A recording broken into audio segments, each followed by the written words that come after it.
نحمده ونصلي على رسوله الكريم اما بعد فاعوذ بالله من الشيطان الرجيم بسم الله الرحمن الرحيم رب اشرح لي صدري ويسر لي امري واحلل عقدة من لساني يفقهوا قولي.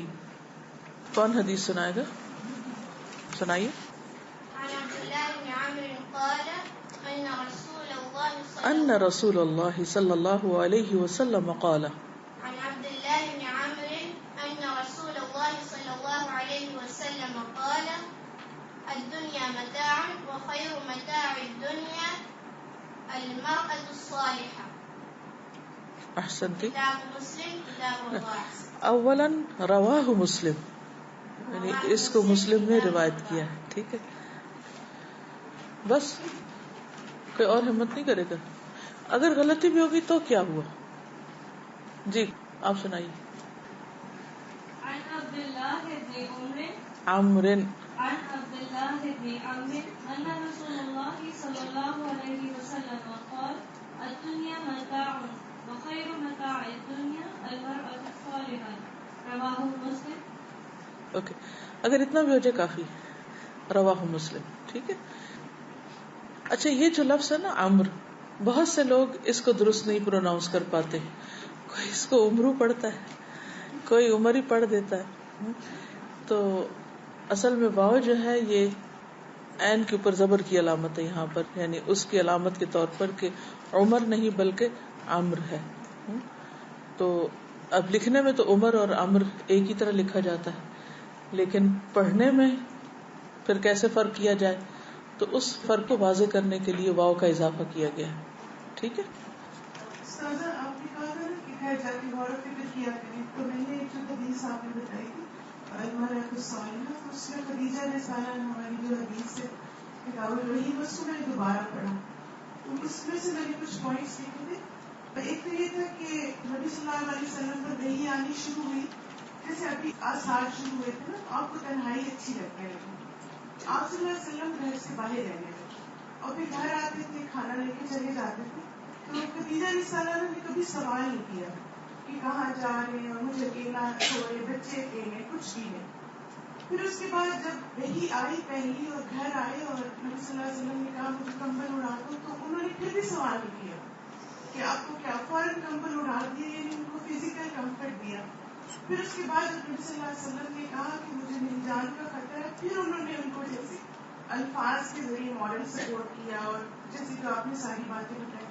پھر اس کے بعد ایک اور چیز جو بہت اس میں اچھی تھی وہ یہ تھی کہ وہیں تک بھی مورل سپورٹ چھوڑی، ان کو ورکا بھی نوکری کے پاس بھی لے گئی. تو اوور آل سازا جیسے مجھے یہ لگ رہا تھا کہ انہوں نے اتنا ٹیکٹفلی اور حکمت سے وہ سارا معاملہ ہینڈل کیا، بہت صبر و تحمل کے ساتھ. اور مجھے یہ ہو رہا تھا کہ بعض دفعہ ایسے ہوتا ہے کہ جیسے اگر ہسبینڈ آ کے کہ مجھے کمبل اڑا دو، مجھے جان کا خطرہ ہے، تو ہم زیادہ پینک ہو جاتے ہیں، لیکن وہ بہت کام رہی. اور پھر اسی طرح یہ کہ جب انہوں نے کہا کہ مجھے جان کا خطرہ ہے، پھر بھی کوئی جیسے انہونی بات انہوں نے نہیں کی. بالکل. اور اس کے بھی ایک ایک پوائنٹ کو اگر آپ دیکھیں اور اپنے ساتھ کمپیئر کریں کہ انک لتصل الرحم، وہ اس کو اپریشیٹ کر رہی ہیں کہ آپ رشتوں کو جوڑتے ہیں. خواتین عام طور پہ رشتوں کو جوڑنے کی بجائے بعض اوقات کاٹنے کا ذریعہ بن جاتی ہیں. تو جن باتوں پر گھروں میں جھگڑے ہوتے ہیں وہاں حضرت خدیجہ انہی چیزوں کو اپریشیٹ کر رہی ہیں کہ آپ اچھے ہیں کہ آپ رشتوں کو جوڑتے ہیں. تو آپ کو اللہ کبھی رسوا نہیں کرے گا، آپ مشکل میں نہیں پڑیں گے، آپ کی جان کو کچھ نہیں ہوگا. ہم سب اس موقع پر غور کریں کہ کیا ہم اپنے ہسبینڈز کے ساتھ تعاون کرتے ہیں کہ وہ رشتوں کو جوڑیں، اپنے ماں باپ کے ساتھ جڑیں، بہن بھائیوں کے ساتھ جڑیں، ہمارے ماں باپ کے ساتھ پھر جواباً اچھا سلوک کریں، کیونکہ جب ہم انہیں نہیں جڑنے دیتے تو وہ پھر ہمیں بھی روک دیتے ہیں. پھر خواتین یہ شکایت لے کے تو آتی ہیں کہ میرے شوہر مجھے ماں باپ سے ملنے نہیں دیتے، یہ نہیں بتاتی کہ وہ بھی ان کو نہیں ملنے دیتی، وہ بھی رکاوٹ ہے. یعنی اپنی بات اپنی غلطی نہیں بیان کرے گی. پھر آپ دیکھیے کہ وتحمل الکل، بوجھ اٹھاتے ہیں دوسروں کا. اب بعض اوقات کوئی کسی کا بوجھ اٹھا لیتا ہے، ذمہ داری لے لیتا ہے، تو سارے لوگ اس کو بے وقوف کہنے لگتے ہیں کہ تمہیں کس نے کہا کہ تم کسی کی ضمانت دو. بعض اوقات ایسا ہوتا ہے نا کہ کسی کی ضمانت دینی پڑتی، تو ایسے مشکل وقتوں میں سر پیچھے ہٹ جاتے ہیں کیونکہ اعتماد نہیں ہوتا کہ اگر ہم نے کسی کی ضمانت دی تو کیا پتا ہم ہی نہ پکڑے جائیں. پھر تقسب المعدوم، جن کے پاس نہیں ہے ان کو کما کے دیتے ہیں، کما کے دیتے ہیں. ایک ہوتا ہے انسان اپنے لیے کماتا ہے، اور ایک ہوتا ہے اوور ٹائم کرتا ہے اپنے کسی غریب رشتہ دار کو سپورٹ کرنے کے لیے. مثلا بھائی کی تعلیم کا خرچہ اٹھانے کے لیے. تھوڑی دیر کے لیے سوچئے کہ اگر آپ کے ہسبینڈ اوور ٹائم کر رہے ہیں کہ ان کا چھوٹا بھائی پڑھ لے یا اس کی شادی ہو جائے، اس پر آپ کا رویہ کیا ہوگا؟ کیا کریں گے آپ؟ کوئی جواب دے گا مجھے؟ گھر میں ہنگامہ کھڑا کر دیں گے کہ آپ کو اپنی بیوی کا خیال نہیں، اپنے بچوں کا خیال نہیں، اور آپ اپنے بہن بھائیوں کے لیے کمائی کرتے رہتے ہیں. بعض اوقات تو لوگ ایسی جگہ رشتہ بھی نہیں دیتے کہ اس کے بہت سارے بہن بھائی ہیں، یہ انہیں کوئی دیتا رہے گا، ہمیں کم ملے گا. یعنی کتنی خسیس گھٹیا حرکتیں ہیں نا جو ہم کرتے ہیں، اور ہمیں پتہ بھی نہیں ہوتا کہ ہم کیا کر رہے ہیں. کتنی بیویاں ہوں جو خود شوہر کو ہی توجہ دلائیں کہ دیکھیں آپ کے بہن بھائیوں کو ضرورت ہے، آپ ان پہ خرچ کریں.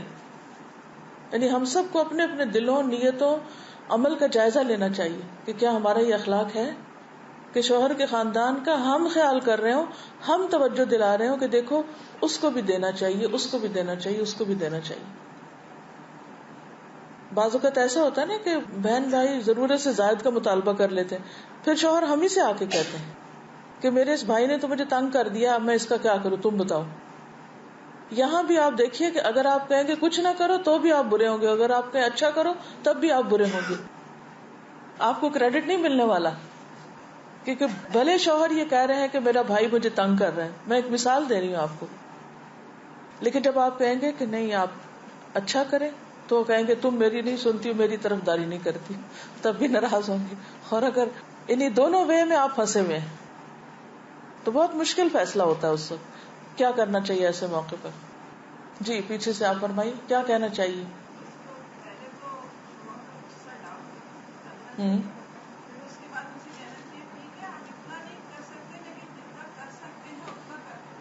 جی دیکھیے اس موقع پہ کہنا چاہیے کہ آپ اپنے آپ کو بھائی کی جگہ رکھ کے دیکھیں، اپنے آپ کو وہاں رکھ لیں. آپ کیا چاہیں گے؟ جو آپ اپنے لیے چاہیں گے وہی ان کے لیے کر دیں، تو وہ انصاف کر لیں گے، صحیح فیصلہ کر پائیں گے. کیونکہ بعض اوقات دوسرا ضرورت مند ہوتا ہے اور ایک اس کو مان بھی ہوتا ہے کہ فلاں کر دے گا میرے لیے، لیکن آپ تنگ آ جاتے ہیں روز کر کے. انسان ہے نا. تو ایسے موقع پر بعض اوقات ان کے آگے بچوں کا مسئلہ ہوتا ہے، ان کی تعلیم ہوتی ہے. بعض اوقات کوئی اور ایسی مصیبت میں پھنس گئے ہوتے ہیں اپنی غلط کاریوں کی وجہ سے. مثلا کسی نے قرضہ لے لیا یا کسی نے اور کوئی ایسا کام کر لیا، اب غلطی تھی ہو گئی، اب کیا کریں؟ اب کوئی تو ازالہ کرنا ہے نا، کوئی تو حل نکالنا ہے. پھر آپ دیکھیے وہ تقر الضیف، آپ مہمان نواز ہیں، مہمانوں کی عزت کرتے ہیں. سوچئے جب آپ کے ہسبینڈ آپ کو دفتر سے فون کر دیں کہ میں آج اپنے ساتھ 7 لوگوں کو لا رہا ہوں اور صرف 1 گھنٹہ ہو بیچ میں، کیا کریں گے آپ اس وقت؟ جی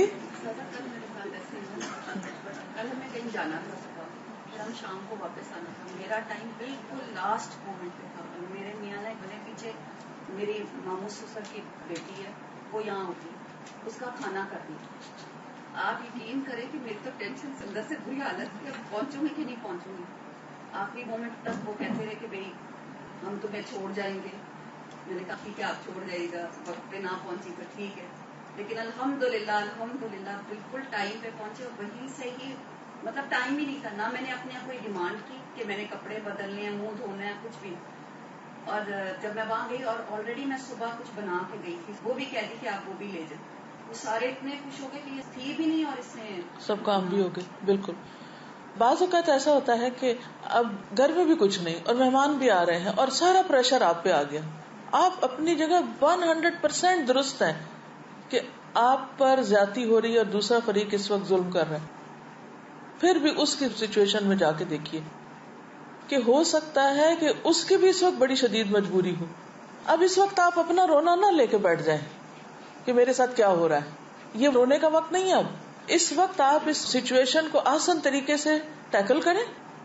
جب ہو جائے تو پھر میاں بیوی بیٹھ کے تو آپس میں ڈسکس کریں کہ اس موقع پر مشورہ کر لینا چاہیے, یا اس موقع پر گھر لانے کے بجائے کہیں اور لے جانا چاہیے, یا کوئی بھی صورت. تو پھر اس سے آپ دیکھیں گے کہ نیکسٹ ٹائم وہ چیز کم ہوگی. ہم کیا ہوتا ہے اسی وقت فرسٹریشن نکال دیتے ہیں, اگلے کو سمجھ آتے ہیں, معاملہ کچھ ہوتا ہے اور بن کچھ اور جاتا ہے, اور اس سے تعلقات بھی خراب ہوتے, دل پھٹتے ہیں, اور پھر اس کے بعد اگلی دفعہ وہ غلطی پھر دوبارہ ویسی ہی ہو جاتی کیونکہ سارٹنگ ہی نہیں ہوئی آج تک. جی آدھا وقت جو ہے وہ غصے میں گزر جاتا ہے کہ سوال ہے مجھے بتایا کیوں نہیں, پہلے سے بتاتے ہیں کہ ہسبینڈ آپ منع تو نہیں کر سکتے کہ نہیں. اب وہ جو کہہ چکے ہیں سو کہہ چکے ہیں. وہ پھر آدھا وقت جو ہے غصے میں گزر جاتا ہے کہ اب کیا کریں اور کیا کریں. بالکل کر بھی رہے ہیں اور موڈ بھی آف ہے. جی آپ کچھ کہہ رہی؟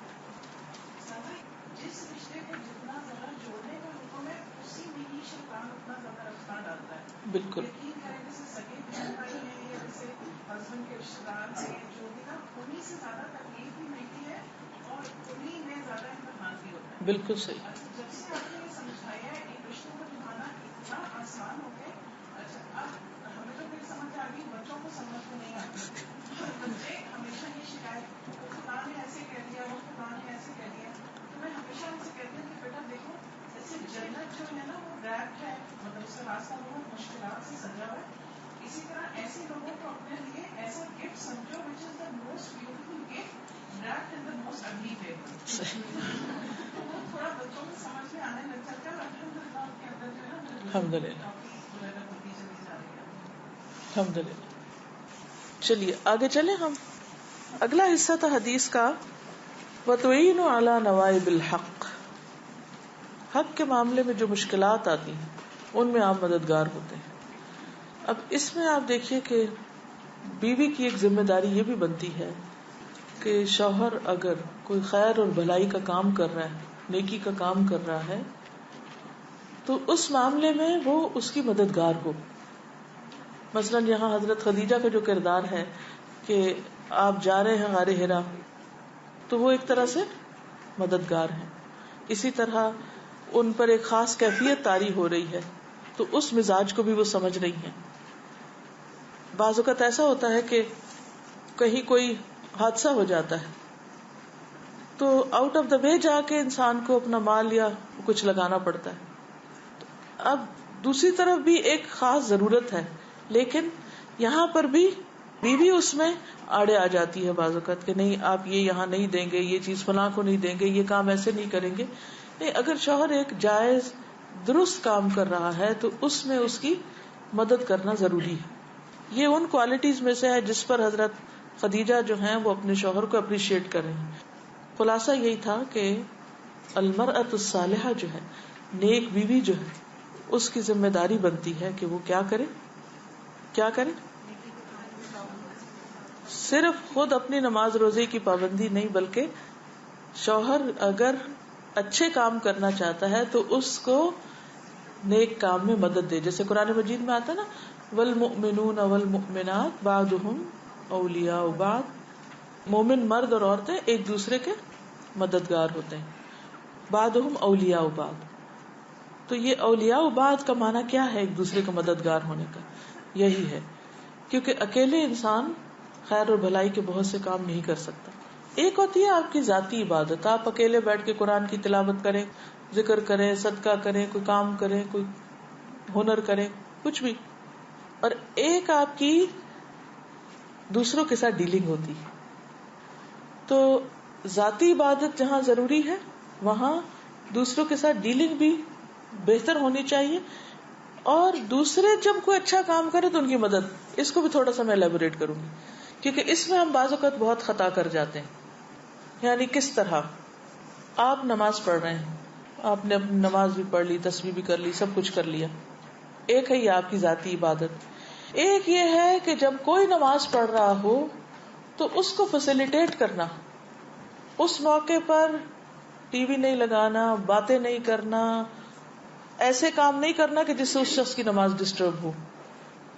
ایک ہے آپ نے خود نماز پڑھ لی, اور ایک ہے جب کوئی پڑھ رہا ہو تو اس کی نماز پڑھنا اس کے لیے آسان کرنا. تو آپ یہاں نیکی کے کام میں ایک تعاون کر رہے ہیں, آپ مددگار بنے ہوئے ہیں. بعض اوقات لوگ خود تو اچھے کام کر لیتے ہیں لیکن جب کوئی کرنے لگے تو اس کے راہ میں روڑے اٹکاتے ہیں. سمجھ گئے؟ مثلاً آپ تہجد کے لیے اٹھ رہے ہیں, شوہر نہیں اٹھ رہے یا بچے نہیں اٹھ رہے یا اور کوئی گھر میں وہ نہیں اٹھ رہا, اب آپ کا فرض کیا بنتا ہے؟ کیسے اٹھیں؟ کیسے اٹھیں؟ یہ نہیں کہ آپ اٹھ گئے, سارے گھر کی لائٹیں آن کر دی ہیں, ہر طرف دروازے پٹخا رہے ہیں, فون کر رہے ہیں, کھانے پکانے شروع کر دیے آپ نے اور سب کی نیند برباد کر دی. یہ طریقہ ٹھیک نہیں ہے. کیوں جی, کیوں ٹھیک نہیں؟ گھر میں عموماً ایک دوسرے کے ساتھ تعلقات کب خراب ہوتے ہیں؟ انہی چیزوں سے نا. ہاں جی, ہاں ہاں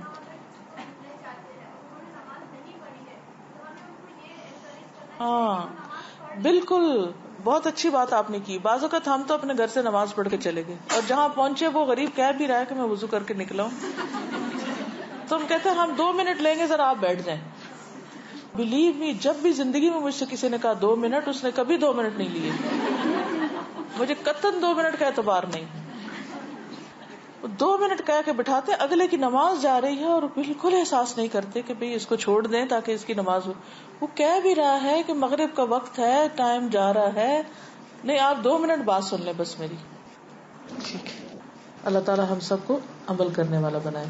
سبحانک اللہم و بحمدک, نشہد ان لا الہ الا انت, نستغفرک و نتوب الیک. السلام علیکم و رحمۃ اللہ وبرکاتہ.